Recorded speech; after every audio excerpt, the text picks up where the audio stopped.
Se você não fizer o que deveria estar fazendo na vida, você não será feliz. Fugir de Deus não é um bom lugar para se estar.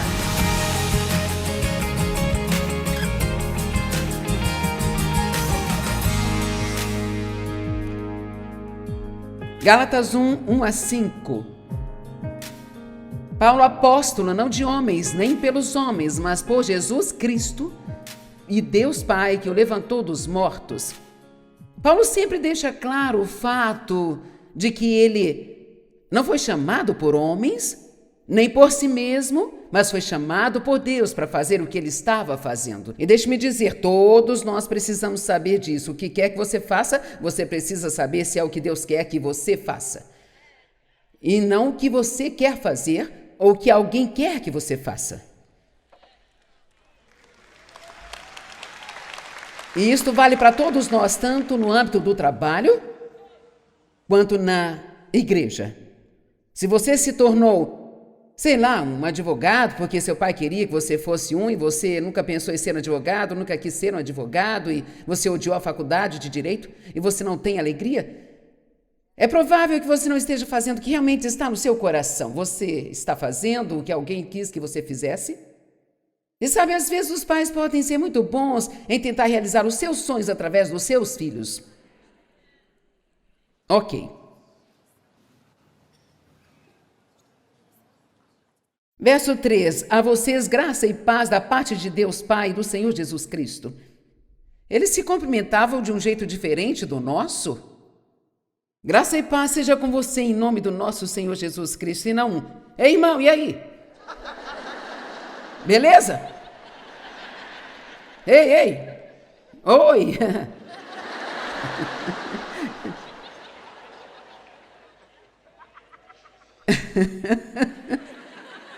Eles falavam algo que fazia sentido, sabe? Quer dizer, algumas mensagens de texto que eu recebi uma outro dia do meu filho e tinha tantas abreviações nela.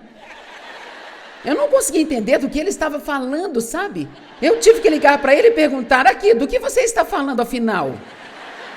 Ele disse, isso, sabe? É a língua das redes sociais. Eu disse, bem, você pode falar inglês comigo? Porque eu não entendo nada disso.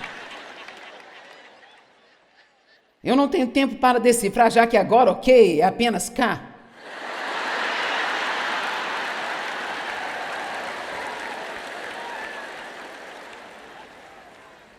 Então eu disse para o pessoal que trabalha para mim, se vocês me mandarem um texto só com K, o mínimo que você poderia dizer é ok, eu acho que nós podemos ir além disso aí.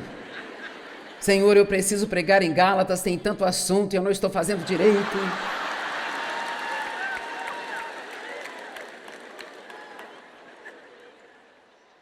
Paulo cumprimentava as pessoas com graça e paz sejam com vocês, porque aqui está, você nunca pode ter paz se você não entender a graça de Deus. Você nunca terá paz se não entender a graça. Agora veja o outro lado da graça. O oposto, o final errado, são as obras da carne. Agora a Bíblia nos encoraja a trabalhar, mas ficar longe das obras da carne. Você sabe o que são obras da carne? É a nossa energia tentando fazer o que só Deus pode. É por isso que eu gosto do que está escrito no meu copo de café. Bom dia, que é Deus, hoje resolverei seus problemas e não vou precisar da sua ajuda. Eu até acho que ter um desses seria bom para você. Você vai olhar para ele todas as manhãs e você vai entender que o que precisa ser feito em sua vida só pode ser feito por Deus. Então, nós temos de ter cuidado com as obras da carne, porque as obras da carne produzem apenas uma coisa, e essa coisa é isso aqui, olha, gente.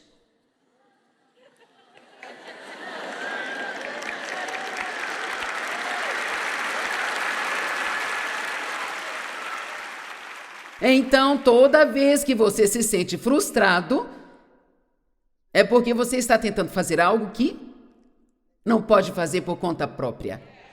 Não interessa se é tentar abrir um pote de maionese. Na minha casa, houve vezes em que o David estava sentado no cômodo ao lado.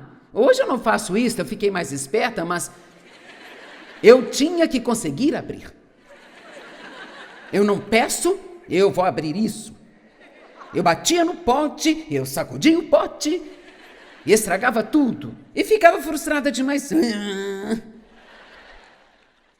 Nós ficamos assim em tantas áreas da nossa vida, ficamos muito frustrados porque não conseguimos mudar a nós mesmos. Nós ouvimos uma mensagem sobre o poder das palavras e vamos para casa e dizemos: bendito Deus, eu não vou dizer nada de errado hoje, sabe?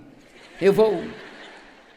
Quantos sabem que podemos ter um grande plano de santidade quando vamos deitar? E funciona até que você se levante e vê alguém.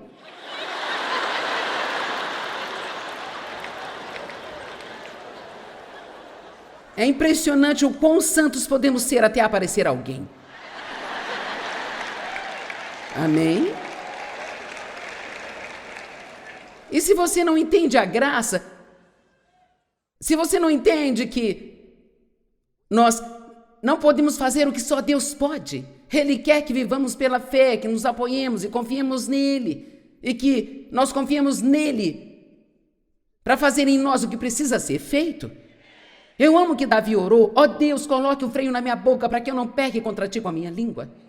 Eu oro isso todas as manhãs, porque não tem como eu manter a minha boca fechada e não entrar em apuro, sabe? Se eu preciso de um milagre a cada 10 minutos do dia para fazer isso. Amém? A Bíblia diz: nenhum homem pode domar a língua. Ou qualquer... Sabe, você ir à igreja pode te deixar louco se você não compreender a graça, porque tudo que você ouve vai fazer com que você se sinta pior sobre si do que sentia quando você entrou, porque agora há outra coisa que você descobriu que está fazendo de errado. E que você não sabe como fazer certo, mas diz: eu vou tentar.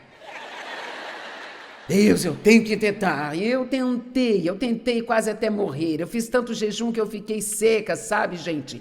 Sabe, eu tenho que ser o que Deus quer que eu seja.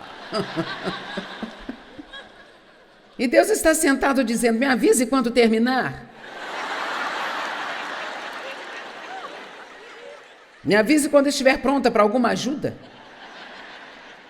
Deus se opõe aos orgulhosos e dá graça aos humildes.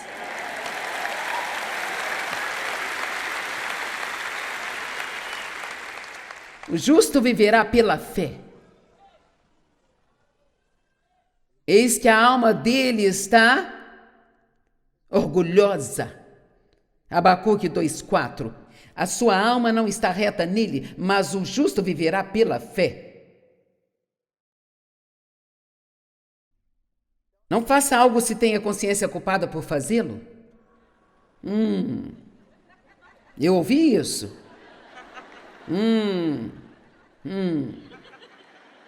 Por que se sentar e assistir algo na TV se você se sente condenado por estar assistindo? Mas é tão interessante. Eu entendi. Eu compreendo. Mas há muitas vezes em que nós escolhemos fazer a coisa errada e nos sentimos tão mal por isso mais tarde. Então não vale a pena. Simplesmente não vale a pena. Amém? Hebreus capítulo 10, verso 38. Mas o meu justo viverá pela fé.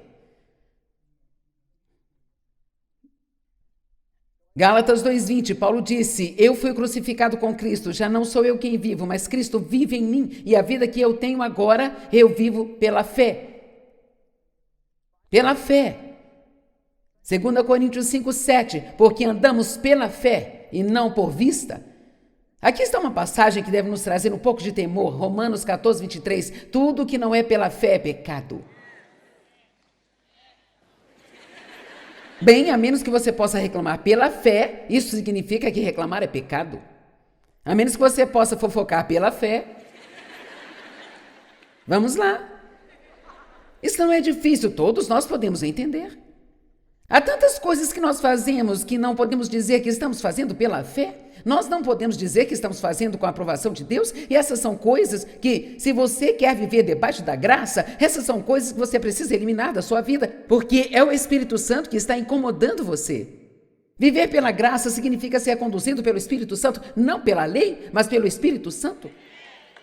Seguir as direções do Espírito Santo. Vamos, você assumiria um compromisso de ter um relacionamento profundo com o Senhor, de que você vai prestar atenção ao que está acontecendo dentro de você, e quando você sentir que Deus está te incomodando a não fazer alguma coisa, então não faça.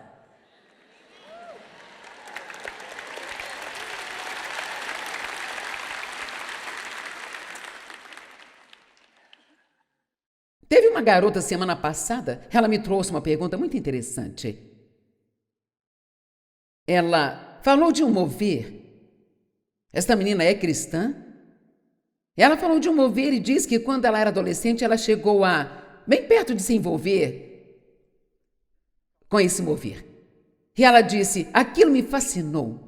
Eu disse, por que você ficou fascinada? Ela disse, porque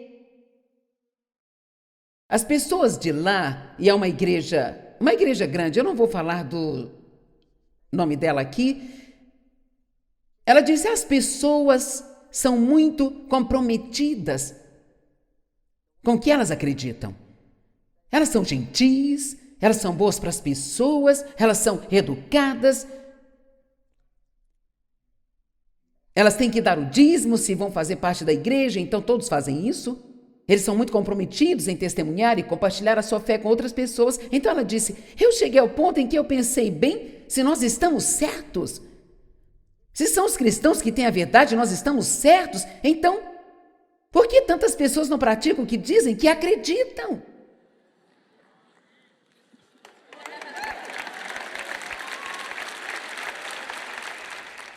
Isso é muito importante para os dias em que nós vivemos. Agora, quer que eu diga no que eu acredito? Ela me perguntou por quê. Eu disse, eu acho que é porque as pessoas não têm mais o temor reverencial de Deus.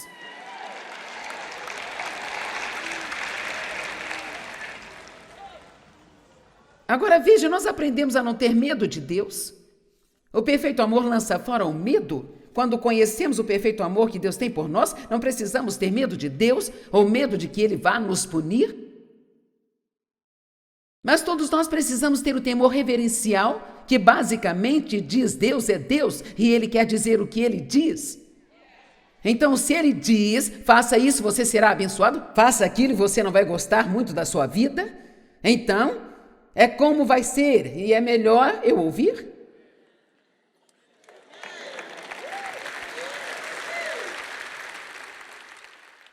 Temos que ter cuidado para não colocar Deus em um nível onde Ele é apenas o nosso camarada e amigo.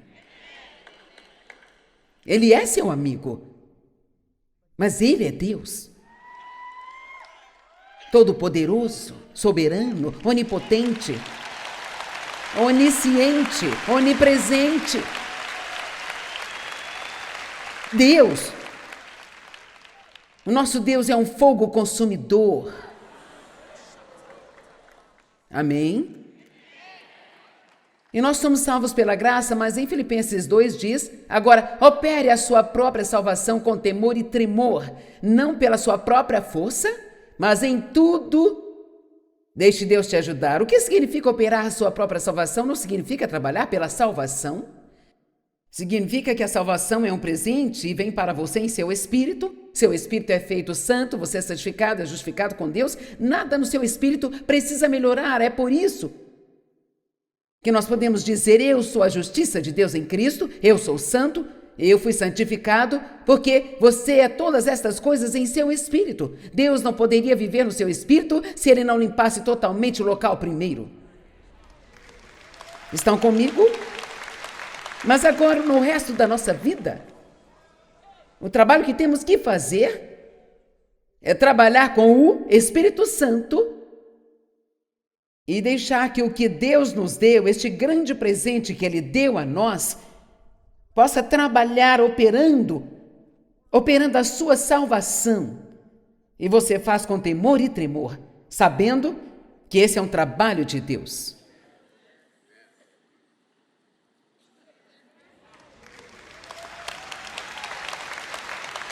Bem, talvez isso seja mais necessário do que eu pensei que seria. Quando foi a última vez que você ouviu uma boa, poderosa pregação sobre o temor reverencial de Deus? Eu não vejo nenhuma mão levantada. E Provérbios diz que o temor do Senhor é o princípio da sabedoria.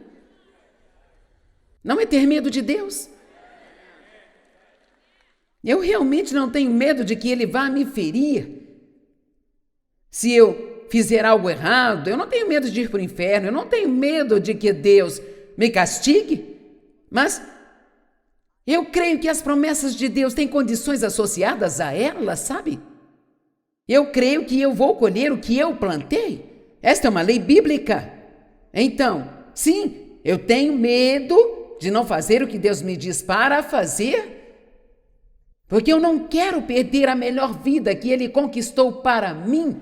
Eu não tenho medo de me machucar, mas eu tenho medo de perder o propósito dele para mim.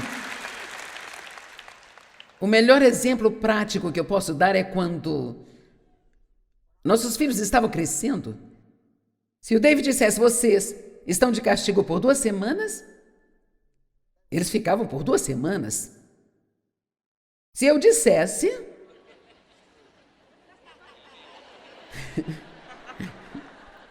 Três dias depois eu já ficava farta de estar com eles dentro de casa o dia todo.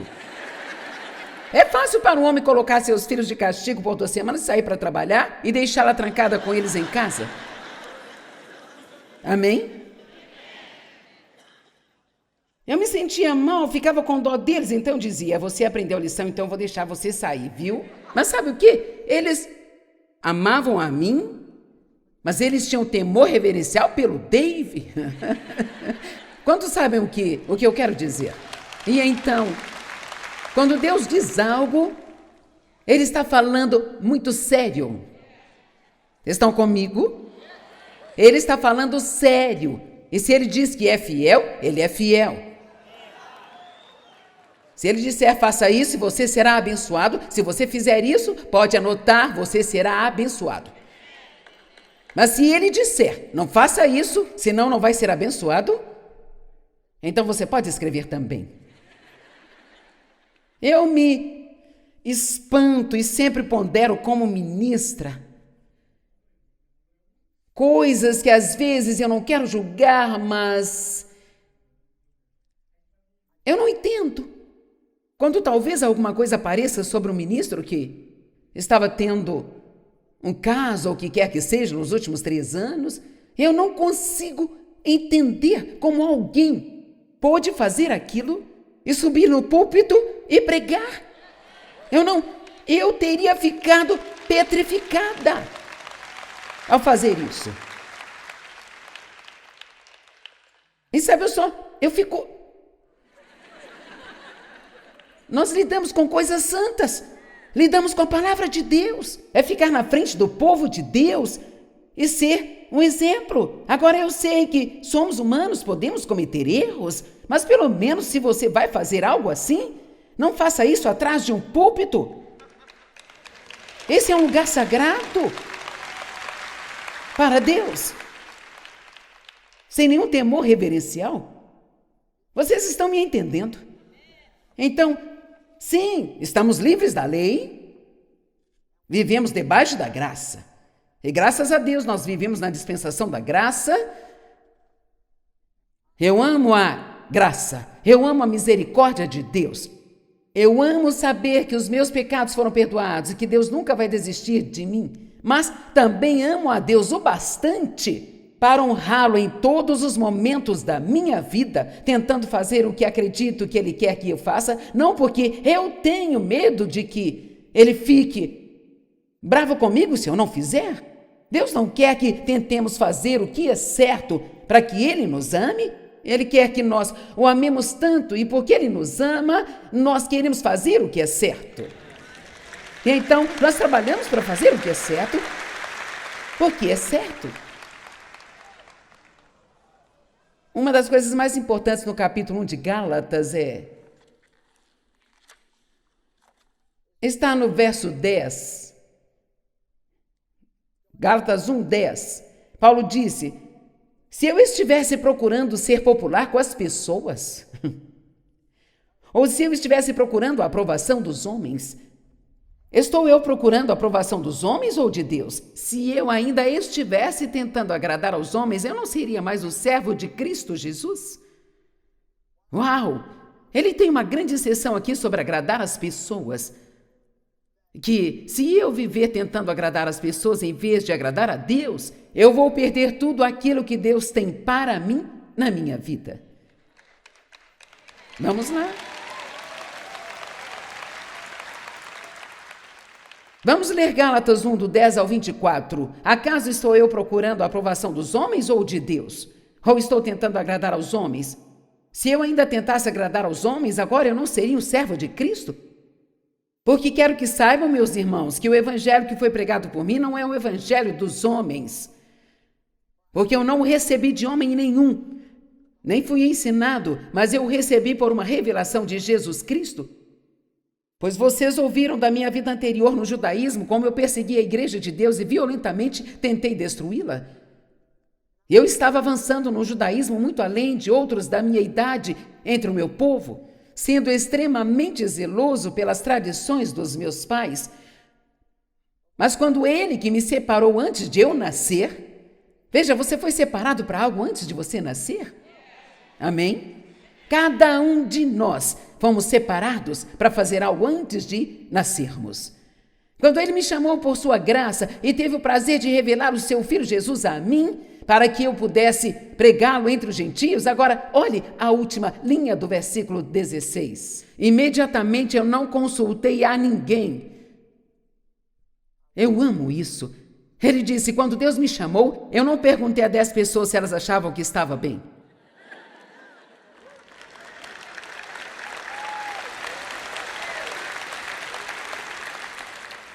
Sabe, quando Deus me chamou, eu não conhecia ninguém que pensava que estava tudo bem. Nem o Dave gostou disso nas primeiras semanas. Porque ele não entendia por que me chamou e não chamou a ele. Mas ele é um homem inteligente, não demorou muito tempo e ele ouviu a Deus e Deus disse, eu a chamei. Se você fizer o que eu quero, você será feliz. Desde que ela faça o que eu quero e ela será feliz. Se você não fizer o que deveria estar fazendo na vida, você não vai ser feliz. Fugir de Deus não é um bom lugar para se estar. E Paulo disse que ele não se importava com as pessoas. Ele não tinha que estar com as pessoas importantes para se sentir bem consigo mesmo. Ele já sabia quem ele era. Então, se alguém não gostasse do que ele estava fazendo, isso não o preocupava. Agora, a Bíblia diz que vivemos para agradar o nosso vizinho e não a nós mesmos. E você pergunta para mim, você diz para agradar as pessoas, para não agradar as pessoas? Joyce, o que você quer afinal? Bem, a coisa é que nós vivemos para agradar as pessoas, mas se agradar as pessoas significa que eu não posso agradar a Deus?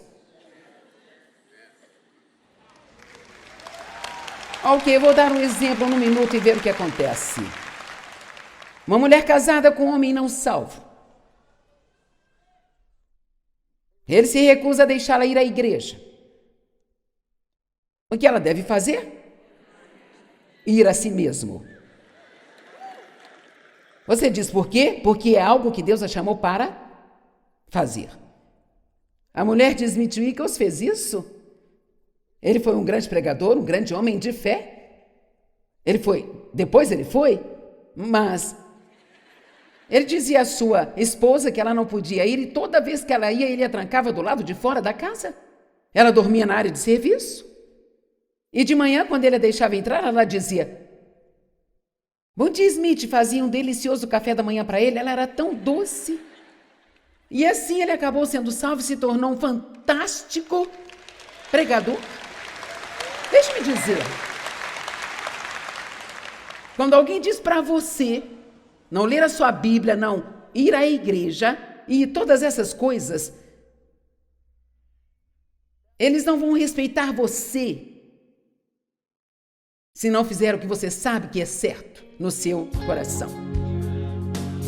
Na verdade, tem uma parte deles que quer que você os desafie. E eles vão ficar com raiva primeiro, mas se você permanecer firme, isso pode ser a coisa que vai transformar a vida deles. Amém? Nós somos salvos pela graça de Deus e também precisamos aprender a viver por essa mesma graça.